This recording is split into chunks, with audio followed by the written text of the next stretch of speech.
Assalamualaikum warahmatullahi wabarakatuh.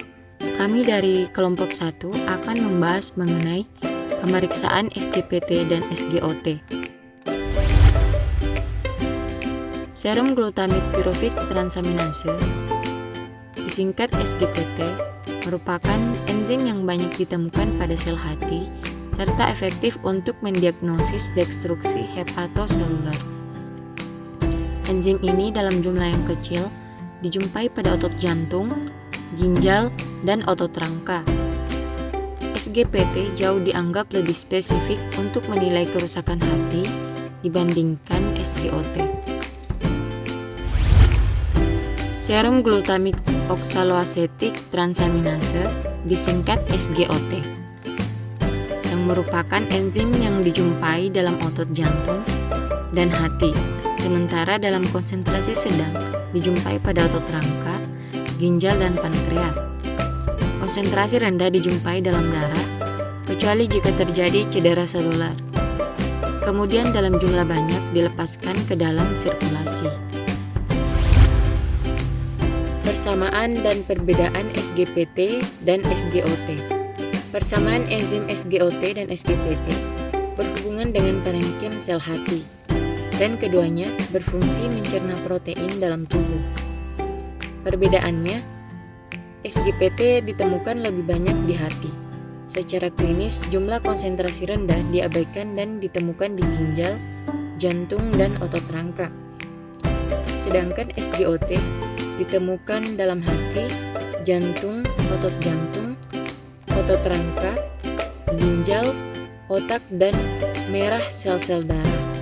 Oleh karena itu, SGPT merupakan indikator yang lebih spesifik pada peradangan hati daripada SGOT. Tujuan pada pemeriksaan SGPT dan SGOT yaitu untuk mengetahui kondisi organ hati apakah mengalami kerusakan atau berfungsi dengan normal. Praanalitik. Tahap-tahap pemeriksaan praanalitik meliputi 1. Persiapan pasien. Persiapan pasien dimulai saat seorang dokter merencanakan pemeriksaan laboratorium bagi pasien. Perawat atau analis kesehatan diharapkan dapat memberikan informasi yang jelas agar tidak menimbulkan ketakutan atau persepsi yang keliru bagi pasien. Kedua, pemberian identitas pasien atau spesimen merupakan hal yang penting baik pada saat pengisian surat pengantar atau formulir permintaan pemeriksaan atau pendaftaran pengisian label wadah spesimen maupun pada formulir hasil pemeriksaan. Ketiga, pengambilan spesimen. Pengambilan spesimen harus memperhatikan hal-hal sebagai berikut. 1. Waktu pengambilan, volume spesimen, cara pengambilan spesimen, lokasi pengambilan spesimen, dan peralatan yang digunakan pada saat pengambilan spesimen. Keempat, pengolahan spesimen. Waktu antara pengambilan spesimen dan pengolahan spesimen harus dilakukan sesegera mungkin. Penundaan pengolahan spesimen selambat-lambatnya 2 jam setelah pengambilan spesimen. Penundaan yang terlalu lama akan menyebabkan perubahan fisik, kimiawi, dan dapat menjadi sumber kesalahan dalam pemeriksaan. Kelima, penyimpanan spesimen. Beberapa spesimen tidak langsung diperiksa, dapat disimpan dengan memperhatikan jenis pemeriksaan yang akan diperiksa.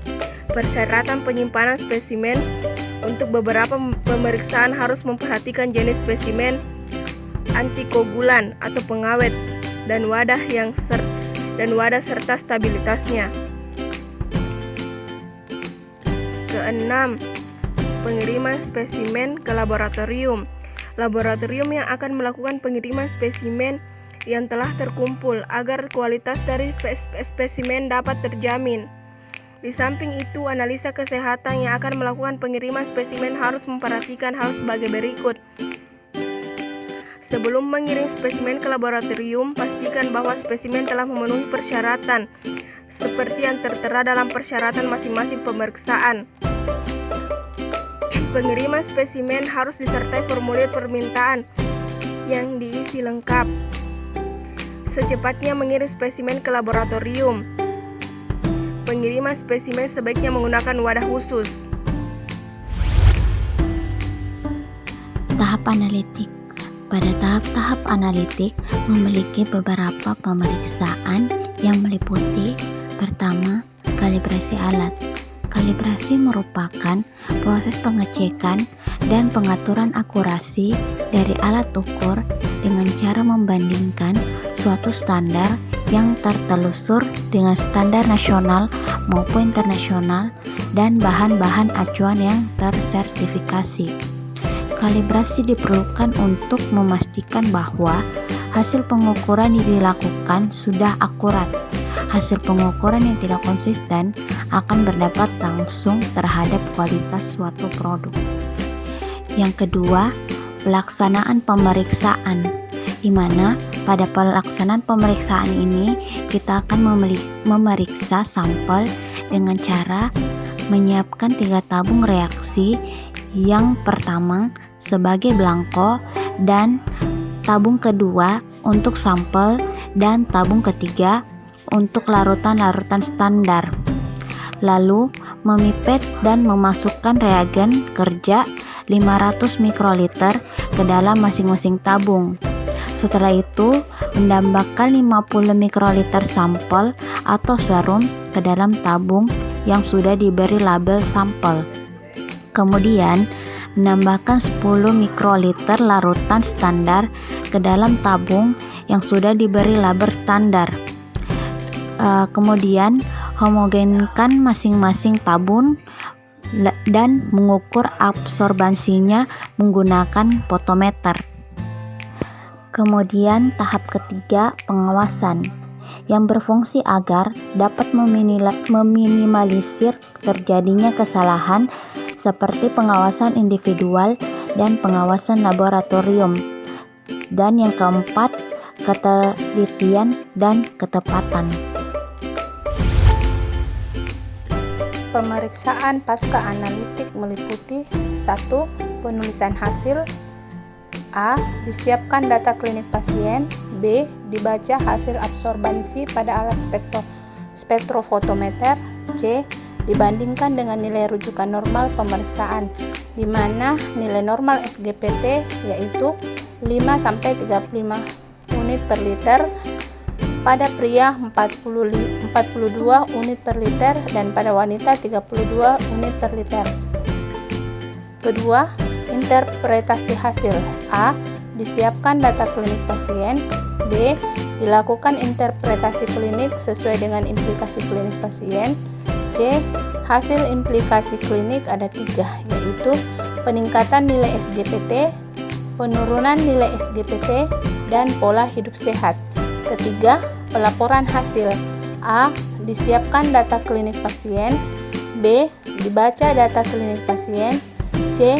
Ditetapkan implikasi klinik pasien sesuai dengan hasil implikasi klinik. Peningkatan nilai SGPT, penurunan nilai SGPT, dan pola hidup sehat.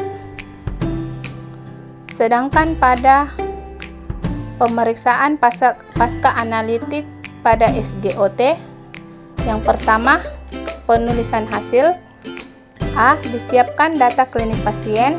B. Dibaca hasil absorbansi pada alat spektrofotometer. C. Dibandingkan dengan nilai rujukan normal pemeriksaan SGOT, nilai normal 5-35 unit per liter, di mana nilai SGOT pada pria 37 unit per liter dan pada wanita 31 unit per liter. Kedua, interpretasi hasil. A. Disiapkan data klinik pasien. B. Dilakukan interpretasi klinik sesuai dengan implikasi klinik pasien. C. Hasil implikasi klinik ada 3, yaitu peningkatan nilai SGOT, penurunan nilai SGOT, dan pola hidup sehat. Ketiga, pelaporan hasil. A. Disiapkan data klinik pasien. B. Dibaca data klinik pasien. C. Ditetapkan Implikasi klinik pasien sesuai dengan hasil implikasi klinik, peningkatan nilai SGOT, penurunan nilai SGOT, dan pola hidup sehat. Nilai rujukan normal dan implikasi klinik dari SGPT. Nilai normalnya yaitu 5-35 mikroliter, pada pria 42 mikroliter, dan pada wanita 32 mikroliter. Implikasi kliniknya terbagi menjadi dua, yaitu secara umum dan secara khusus. Secara umum, kadar SGPT dapat menyebabkan abses, penyakit hepatitis virus, sirrosis hepatis, sedangkan pada penurunannya dapat terjadi pada pasien asidosis dengan diabetes mellitus. Secara khusus ini terbagi lagi menjadi dua, yaitu peningkatan dan penurunan kadar SGPT. Peningkatan kadar SGPT dapat terjadi pada abses hepatitis virus dan sirrosis hepatis. Yang pertama yaitu hepatitis virus, di mana hepatitis virus merupakan penyakit peradangan hati yang dapat menular. Hepatitis virus terdiri dari 5 jenis, yaitu hepatitis A, hepatitis B, hepatitis C, hepatitis D, dan hepatitis E. Hepatitis telah menginfeksi banyak orang di seluruh dunia dan menyebabkan penyakit akut dan kronis serta membunuh hampir 1,4 juta orang per tahunnya. Kemudian yang kedua yaitu abses hati pyogenik, merupakan suatu kondisi yang berat dan mengancam kehidupan dengan angka mortalitas yang tinggi sehingga membutuhkan diagnostik dan terapi yang akurat. Gejala yang paling sering ditemukan adalah nyeri perut bagian atas, hepatomegali, demam tinggi, mual, dan muntah. Kemudian yang terakhir yaitu sirrosis hepatis. Sirrosis hepatis merupakan hasil akhir jajas hepatoseluler dan irreversibel dan menimbulkan fibrosis serta regenerasi modular pada hepar. Kemudian pada penurunan kadar SGPT dapat terjadi pada pasien asidosis dan diabetes mellitus. Asidosis dapat disebabkan karena jenis gangguan keseimbangan asam basa yang ditemukan, selain mengakibatkan meningkatkan PaC2 atau asidosis respiratorik, juga mengakibatkan penurunan atau alkalosis respiratorik dan asidosis metabolik. Kemudian yang terakhir yaitu diabetes mellitus atau sering disebut dengan DM, merupakan kelainan metabolik dengan etiologi multifaktorial. Penyakit ini ditandai dengan hiperglikemia kronis dan mempengaruhi metabolisme karbohidrat, protein, dan lemak. Nilai rujukan normal dan implikasi klinik SGOT. Nilai normal yaitu 5-35 mikroliter, pada pria 37 mikroliter, pada wanita 31 mikroliter. Implikasi klinik terbagi dua, yaitu secara umum dan secara khusus. Secara umum, kadar SGOT dapat menyebabkan hepatitis dan sirrosis. Hepatitis adalah suatu proses peradangan difus pada jaringan yang dapat disebabkan oleh infeksi virus dan oleh reaksi toksik terhadap obat-obatan serta bahan-bahan kimia. Sirrosis hepatis. Sirrosis hepatis merupakan hasil akhir jejas hepatoseluler dan irreversibel dan menimbulkan fibrosis dan regenerasi modular pada hepar. Hepatitis virus.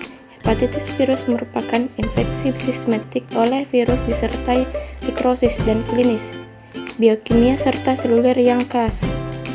Secara khusus terbagi atas dua, yaitu satu, peningkatan dapat terjadi pada infeksi virus hepatitis, penyakit hati autoimun, dan keganasan sel hati.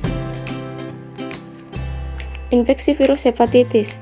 Infeksi hepatitis adalah inflamasi jaringan hati dapat disebabkan oleh virus, bakteri, protozoa, autoimun, obat-obatan atau zat toksik. Diagnosis hepatitis virus sangat ditentukan oleh penanda serologi dari bagian virus hepatitis. B. Penyakit hati autoimun. Beberapa antibodi dan protein tertentu dapat digunakan sebagai penanda etiologi dari penyakit hati autoimun, seperti antinuklear antibodi ANA untuk hepatitis autoimun kronis, anti-smooth muscle antibodies SMA, dan antimitochondrial antibody AMA untuk sirosis hati, hepatitis autoimun kronis dan sirosis. C. Keganasan sel hati. Pada keganasan sel hati dapat dipilih parameter alpha-fetoprotein AFP, yaitu suatu protein yang disintetis pada masa fetus. Kadar puncak AFT adalah usia janin 12-16 minggu dan menurun segera setelah bayi lahir.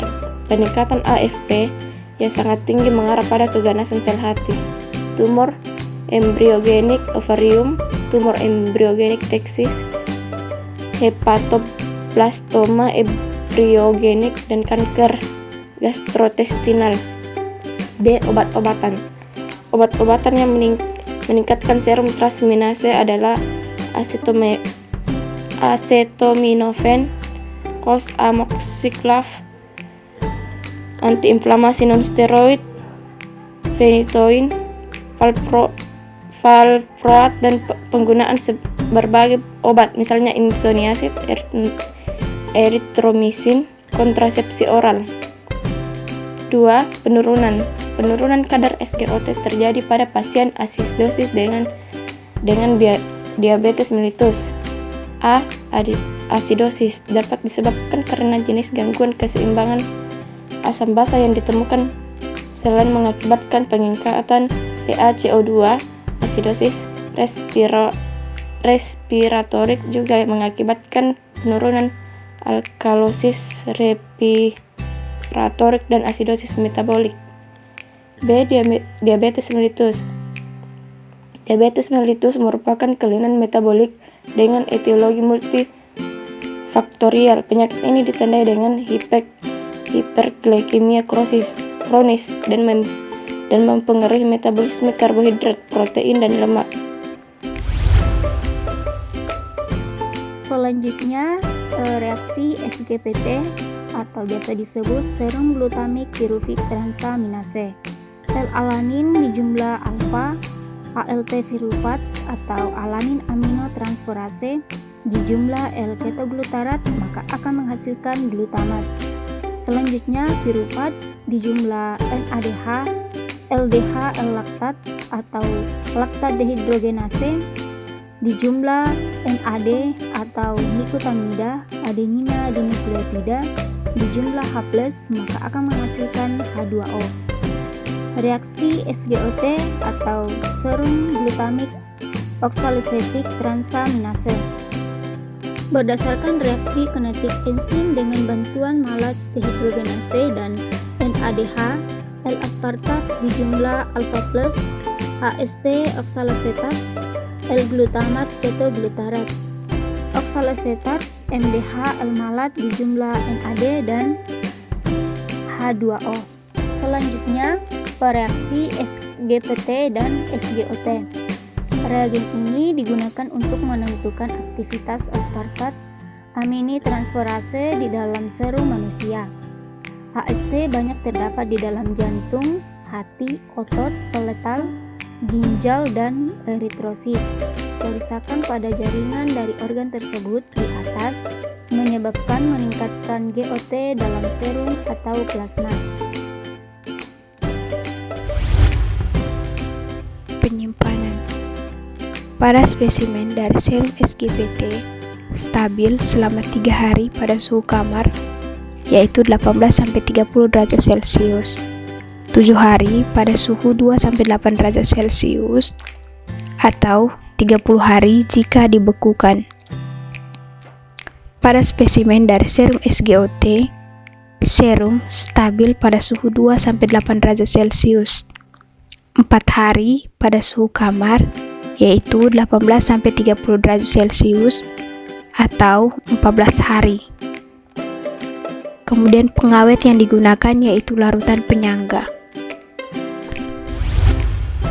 Itulah tadi pembahasan dan pengamatan pada pemeriksaan SGPT dan SGOT yang telah kelompok kami lakukan.